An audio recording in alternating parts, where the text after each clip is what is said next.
Laura, do you want to tell us about what's going on in your scenario? So my scenario is that I look after the marketing for Express and Metro stores in the UK, and I need to come and ask the Express board for some more money, because we don't have enough money to do all of the stores that we want to this year.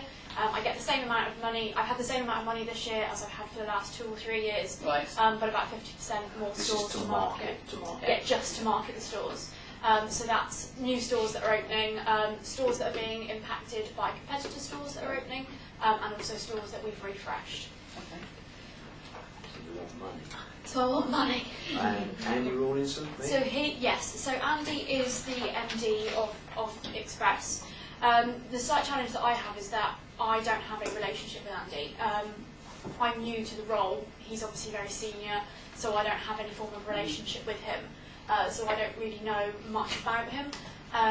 My guess that he's very senior, so my guess is that he's probably a bit like Paul actually, a bit red and a bit blue, but that's more of a guess than, and I guess that kind of adds to the amenable, probably not particularly, not curt, austere.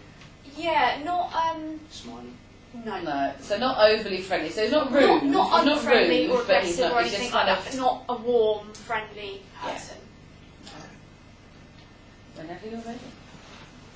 Yeah, Laura, take a seat. Hi Andy, Yeah, nice to meet you. I'm Laura. Great. So Andy, as you know, I have recently taken over the Express marketing position, and I wanted to come and chat to you today about our plans for Express marketing for this year.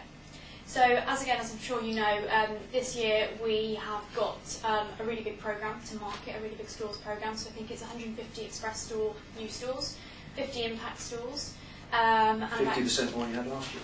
Yeah, and about 200 refreshes. So a much bigger programme, so 50% more than last year. How's it going? It's going well so far. We've had some good results. It's going well. And I think this year we've got a really great opportunity to do some really great marketing campaigns to let new customers know about our new Express stores that are in their area, and to get some really good results.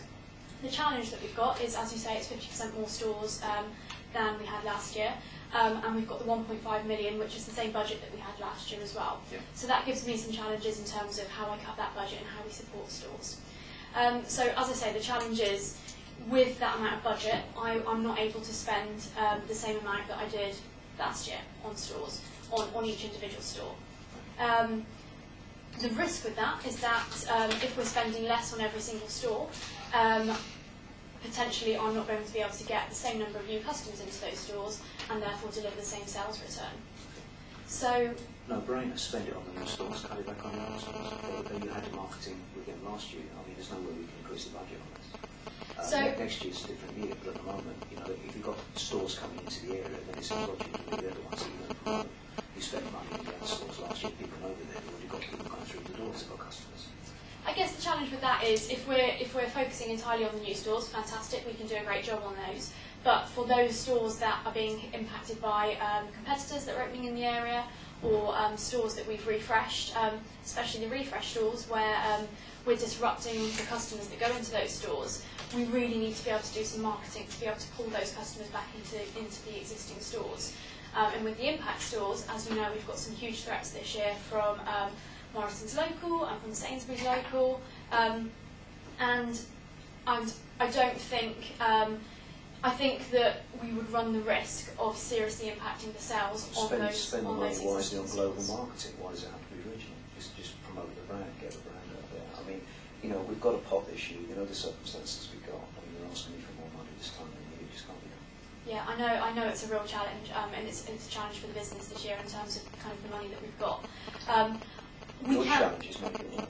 We can do that. We can spend the money on just the new stores. I take that on board, and I can go away and look at that. However, I do think that we do need to consider how we market those existing stores. Take on board your point around global marketing, but I think what we know that we do well in local marketing is market at a local level, and the results that we've had in the past have really proven that. So being able to go and mail customers at a local level really, really works.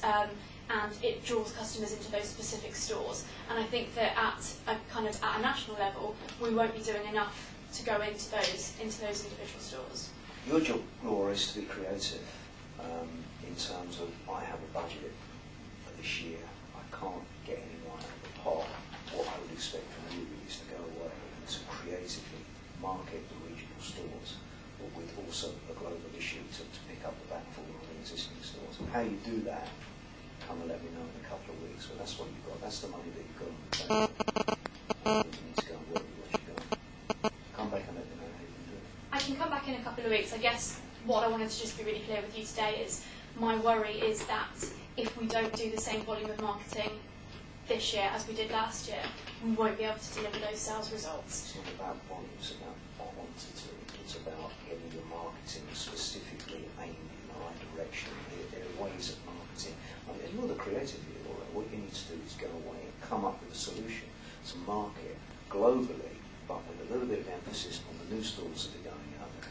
I cannot be living on the situation. We're there to make profits this year, and we're winning. But I need you, Laura. I need you to be creative. Come back and see me in 2 weeks and tell me how you do it.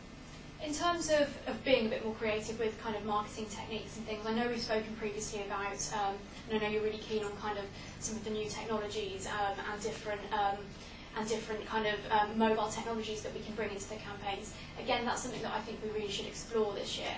And what would be fantastic is if we can have even just a small amount extra money. What I can commit to you is that we can look at some of those new techniques within the campaigns, be more creative and be more original that way to really draw customers into those stores. But I would still need, even if it's £200,000 extra, to be able to do that, to be able to kind of put that into the campaigns. Come back and show me what you can do for the budget you've got. Any thoughts, Ray?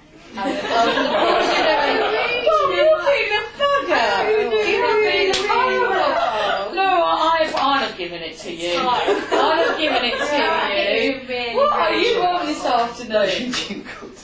No, I was making it challenging for you. You didn't make it challenging, it's fine. No, it was good. I mean, because she kept coming back. Yeah, It was great. yeah. I was going to say, you were just so far. I'm thinking And that little small compromise at the end of going, okay, can we trial? I was like, you've got Can it we get now. some money now? Can we trial? Just keep happening. Do you know what? She didn't lose her bowl. Yeah, No, not at all. it's And I was brilliant. being really hard-nosed there. She kept Very. coming back. Yeah. It was good. I mean, the way I see the situation here is, if there's no money, there's no money.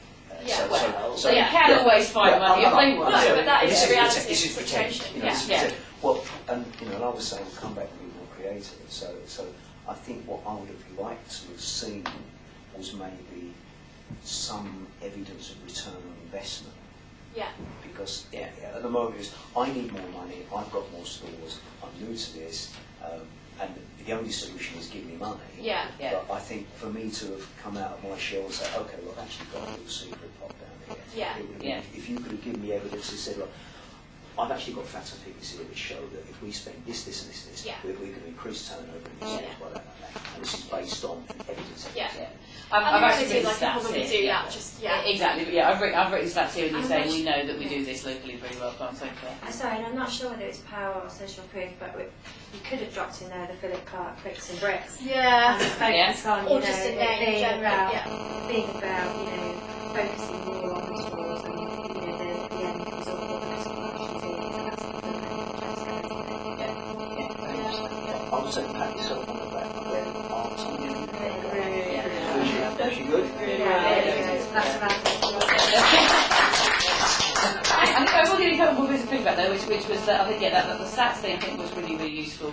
Actually, when you got into your stride, this wasn't so much of an issue, but when you started, you were doing a little bit of that kind of trying to get it all out. And again, you kind of were talking quite quickly and losing your breath. Yeah. So just and bizarrely, not always, but it tends to be more of a female problem than a male problem in terms of doing that. Just literally kind of take a breath and carry on, because your words will have far more impact if you've actually got the full amount of breath and if you have a tendency to go fast a little bit. So just a breath before you do that. I think you use scarcity and contrast really well there a lot. That's probably the main thing that came through for me. And I think with this kind of person, I think that's exactly the right thing. Is this is what you're going to lose. Yeah. And I love the way that you kept saying, well, I can do this. and this is when it's actually right to use the word but. I can do this, but these are the risks of doing that. And I think where you said at the end, well, what would I do now? If I hadn't stopped there, what I would have done at that point is said, well, I'll tell you what, I'll come up to you in 2 weeks. I'll come back with some ideas of how I could do it, what we can do on the current budget, and some ideas of what we could do if you could let us have 200k more. Yeah. And you give him, then it becomes your contrast afterwards. Yeah. So it's like, okay, so this is what we can do, and we're going to do that. We're probably going to have these falling figures here and here, or we can do this, and actually look at return on investment from that. So now you've done that. It's that not necessarily winning at that point, but getting that commitment to say, okay, well, I'll take that. Let's book it in the diary. So can I get an agreement for you that if we come back in 2 weeks, we can have a look at these, and I'm going to do this as well. Yeah. So you've set his expectations at that point. I think that would be a really good way to finish that off. Yeah. And I think if you come back with those figures and it's there in black and white, and he's like, actually, yeah, what's more important, being a little bit over my budget or getting all this on my returns, on my sales, etc. And the only other thing you said, and it was one you was being right up with, but you said, I guess. So again, it's I guess I think it's taken away from the expert thing, because you don't guess, you do know, because I know you know your facts because you were quite clear about them, but you just used that word I guess, which minimised it a little bit. So just be aware of the language, but you did exceptionally well done. So in my character, I felt confident that you would have gone away and come up with something. I had confidence in you. Okay, so I might have given you a hard time, but I thought she's going to leave and she's going to come back with some solutions. Yeah, so that was really but in terms of leadership, resilience, I mean, there it is. Definitely a huge amount of that. So yeah, and I think you were also trying to use the reciprocation. If you can give me this, I'll give you that. And again, if you have the stats to go with that, that would have worked really, really well from the reciprocation point of view. But even though you're saying you're new to it, you knew your stuff so well there that the expertise just shone through, and the confidence in doing that. Like, okay, we'll do this. Okay, we'll do that. So really, really well done. I think you all deserve.